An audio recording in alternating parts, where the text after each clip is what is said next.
오늘 본문은 지난주 수요일부터 시작한 마태복음 5장에서 시작했던 그 산상수훈의 마지막 부분에 해당하는 그런 내용입니다.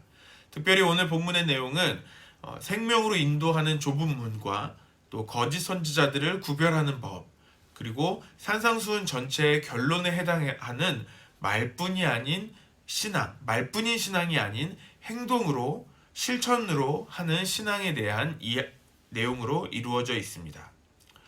먼저 13절부터 14절에 생명으로 인도하는 좁은 문과 좁은 길에 대해서 예수님께서 말씀하십니다. 좁은 문과 넓은 문을 대조하면서 말씀을 시작하십니다.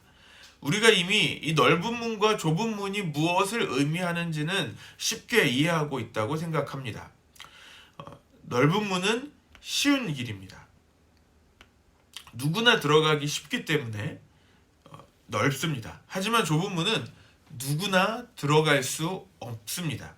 그래서 좁습니다. 그래서 15절에 생명으로 인도하는 문은 좁고 길이 협착하여서 찾는 자가 적음이라고 말씀하십니다. 제가 신학을 하겠다고 했을 때, 신학대학에 가겠다고 이야기했을 때 저희 부모님으로부터 시작해서 주위의 많은 어르신들이 하나같이 이야기해 주셨습니다. 그 좁은 길 갈 수 있겠냐라는 거죠. 어떤 분들은 심지어 저희 어머니를 찾아가셔서 설득하셨다고 해요. 아들, 그 험난한 길, 그 좁은 길 가지 않게 좀 말리면 안 되냐라고 이야기했다는 말도 들었습니다. 우리는 주로 이런 그 목회의 길이나 이 사역자의 길이 좁은 문으로 또 험한 길로 여깁니다. 네, 맞습니다. 참 좁고 험난한 길인 것 같습니다. 요즘 들어서 더 많이 느낍니다. 하지만 예수님께서 말씀하시는 이 좁은 문은 이 사역자가 가야 하는 그런 좁은 문을 말씀하시는 것만은 아닙니다. 이것은 우리 그리스도인들이 가야 할 구원의 문인 것입니다. 생명으로 인도하는 문입니다. 즉, 신앙의 길이라는 것은요, 쉬운 길이 아니라는 것입니다.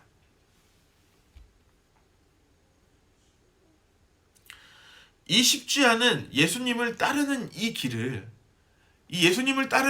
길이 쉽지 않고 험난하고 좁은 길인데, 좁은 문인데, 이 길을 따르겠느냐라고 예수님께서 질문하시는 것처럼 들립니다. 이 길은 쉽지 않은 길이기에 찾는 자가 적다고 하십니다. 오늘 본문을 시작하면서 예수님께서 우리에게 주시는 이 도전은 어렵고 좁은 이 생명의 문으로 나아오겠느냐고 물어보시는 것입니다. 우리는 구원을 단 한 번의 사건으로만 여기고 내가 구원을 이미 받았다라는 것으로만 만족하려는 경향이 있습니다. 하지만 이것은 굉장히 위험한 신앙입니다. 우리가 죄사함의 구원을 받은 것에만 머물러서는 안 됩니다. 우리는 죄사함을 받은 이후 그리스도인으로서 살아나가야 하는 것입니다. 그래서 말씀대로 살기 위해 더욱 노력해야 하는 것입니다. 사랑하는 안성열린교회 성도 여러분, 우린 넓은 문으로 나아가는 신앙생활이 아닌 더 좁은 문으로 나아가는 신앙인이 되시기를 바랍니다. 15절에서 20절에 거짓 선지자들을 구별하는 법에 대해서 말씀하십니다. 구별하는 법의 가장 중요한 단어는 바로 열매입니다. 앞에서 생명으로 인도하는 좁은 문에 대해서 말씀하신 후에 곧바로 거짓 선지자들에 대해서 말씀하시고 있습니다. 이것은 생명으로 인도하는 그 좁은 문에 대해서 생명으로 인도하는 그 좁은 문이 아닌 그 넓은 문, 즉 멸망으로 인도하는 문으로 이끄는 거짓 선지자들이 있다는 것을 의미합니다. 그러므로 우리는 거짓 선지자들을 삼가해야 합니다. 그렇다면 어떻게 그 거짓 선지자를 구별해낼 수 있습니까?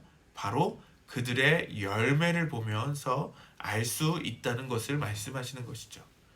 15절에 거짓 선지자들은 양의 옷을 입고 나옵니다. 그럴싸한 모습으로 자신을 숨기고 또 속이면서 그렇게 나아올지라도 결국 거짓 선지자들의 열매는 좋은 것일 수 없습니다. 신천지가 교회에 들어올 때 이렇게 양의 모습으로 다가오죠. 일명 추수꾼이라고 이야기해서 교회에 처음 나오거나 교회에 처음 나와서 굉장히 열심히 신앙생활하는 척합니다. 그래서 열심히 신앙생활하면서 성도들을 한 명씩 뺏어가죠.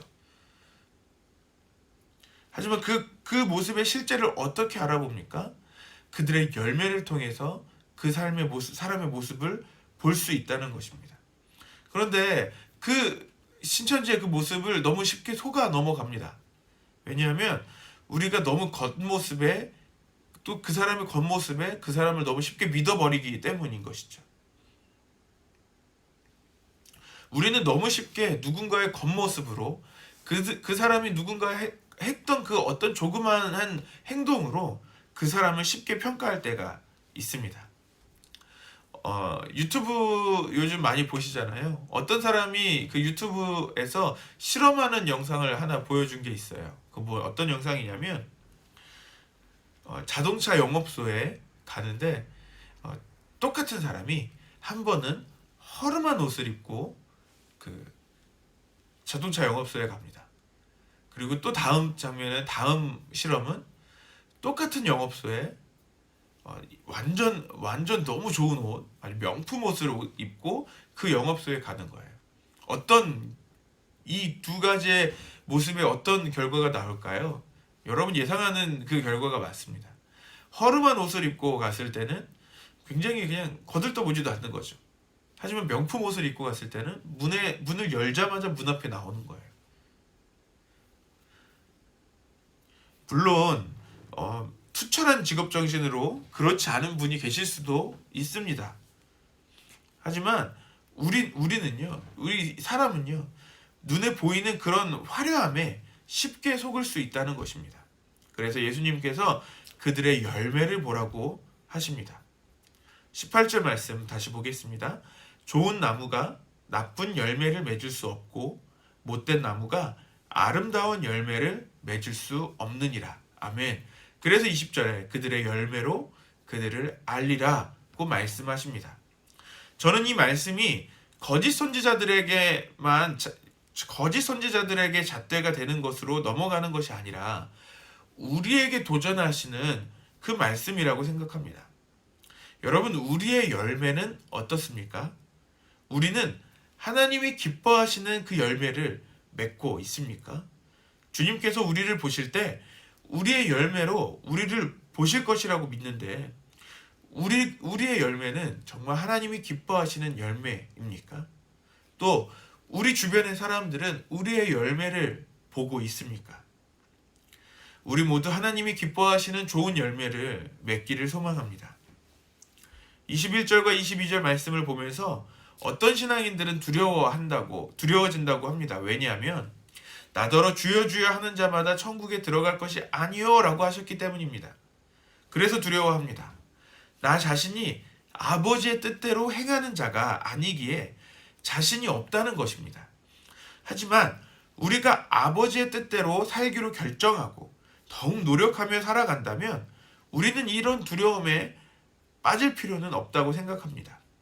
21절에서 말하는 나더러 주여 주여 하는 자는 거짓 선지자들과 같이 겉으로는 신앙에 열정이 있는 것처럼 큰 소리 외치지만 가식적이고 이기적인 외침으로 주님을 부르는 자는 천국에 들어갈 수 없다는 것을 말씀하시는 것입니다. 왜냐하면 본문에 기록된 표현은 마치 귀신을 불러내듯이 그러니까 22절에도 주의 이름으로 여러 가지 사역을 합니다. 주의 이름으로 한 3번이란 이야기 하죠. 하지만 23절에서 예수님께서는 그렇게 주의 이름으로 그렇게 여러 가지 사역을 한 사람들을 모른다고 말씀하십니다. 그럼 더 당황스럽죠. 주님의 이름으로 여러 가지 우리가 사역을 하고 있죠. 그런데 우리가 열심히 주의 이름으로 사역했는데 예수님께서 우리를 또 못 알아보신다고 말씀하시면 또 서운하기도 합니다. 주님의 이름을 부릅니다. 주의 이름으로 사역했습니다. 그런데 예수님께서 우리를 모르신다고 말씀하시는 거예요. 그런데 이 말씀은 어떤 뜻이냐면 이 본문의 이 표현은요, 이 헬라어적인 이 표현은 어떤 내용이냐면 주여 주여 외치는 것, 주의 이름으로 하는 이 모든 것이 마치 귀신을 불러내듯이, 그러니까 내가 원하는 것을 얻기 위해 풍요의 신을 불러내듯이 예수님의 이름을 빌려서 사역하는, 빌려서 예수님의 이름을 부르는 그런 것을 의미한다는 것입니다. 당연히 그런 자들을 주님이 아신다고 하더라도 모른다고 하시는 것이 당연한 것이죠.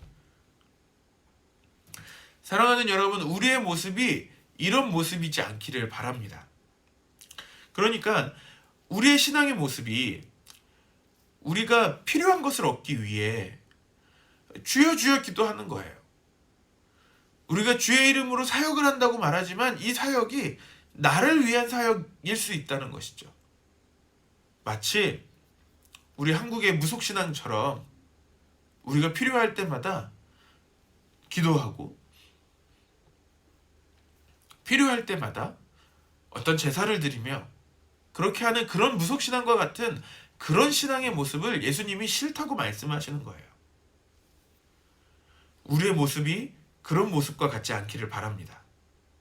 우리가 주님을 부르는 것이 마치 내가 원하는 것을 얻기 위해 주문을 외우듯이 그 힘을 빌리려는 그 우상을 대하는 태도가 아닌 예수님께서 말씀하시는 것처럼 하나님의 뜻을 행하는 그런 성도들이 되시기를 바랍니다. 이제 24절부터 산상수훈의 전체적인 결론을 말씀하시기 시작합니다. 24절 말씀을 같이 보겠습니다. 그러므로 누구든지 나의 이 말을 듣고 행하는 자는 그 집을 반석 위에 지은 지혜로운 사람 같으리니. 말씀을 우리가 볼 때 짧게 끊어 보면 이 말이를요, 우리 성경으로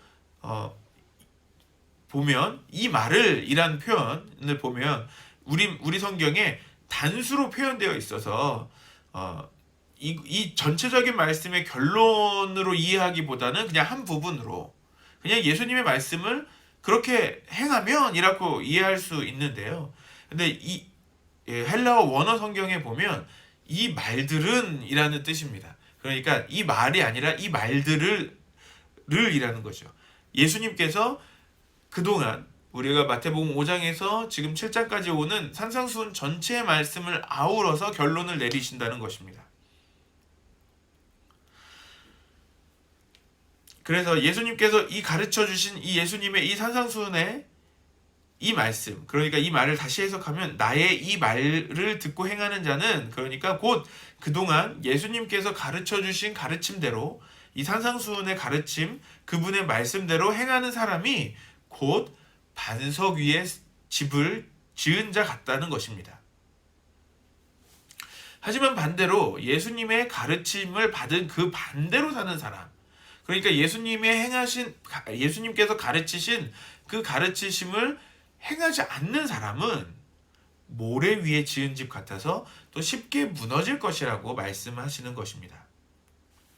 그동안의 말씀을 종합해 볼 때 하나님 나라의 백성으로 하나님의 자녀답게 사는 것이 곧 반석 위에 집을 지은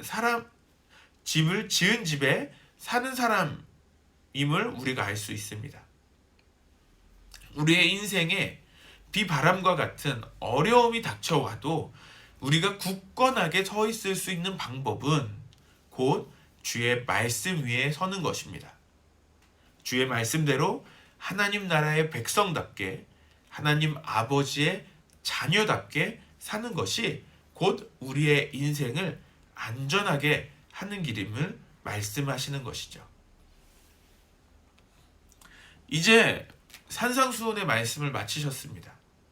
예수님의 말씀과 가르치심이 얼마나 권위가 있으셨는지 28절 29절에 이 말씀을 들은 무리들이 감동을 하고 놀라는 모습이 나옵니다. 말씀이신 예수님께서 직접 가르치셨기 때문에 놀랄 수밖에 없는 당연한 일이라고 생각합니다.